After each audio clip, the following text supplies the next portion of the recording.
ولاية نهر النيل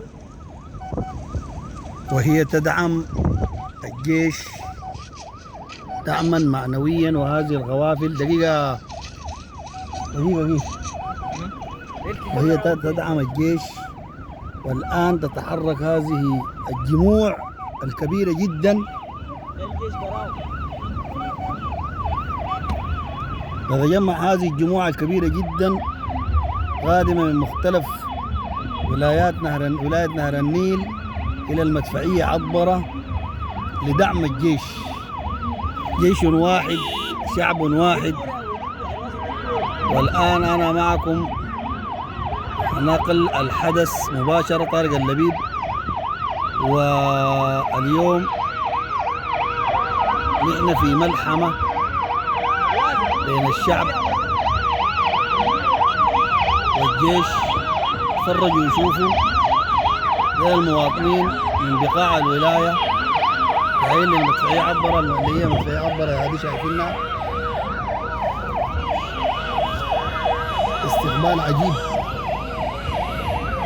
استقبال عجيب.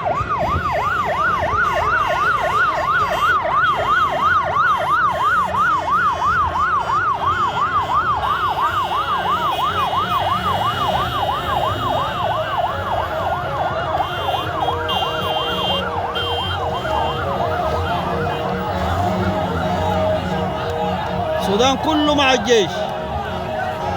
اوعى زول تاني يقول انا في الحياد ووقفوا الحرب وبتاع. الناس زي قالوا نحن نوقف الحرب ليه؟ عشان شنو يعني؟ عشان نعمل شنو؟ قالوا كده.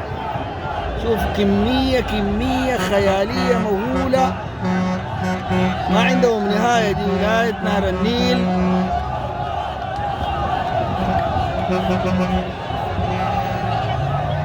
على المدفعية عطبرة.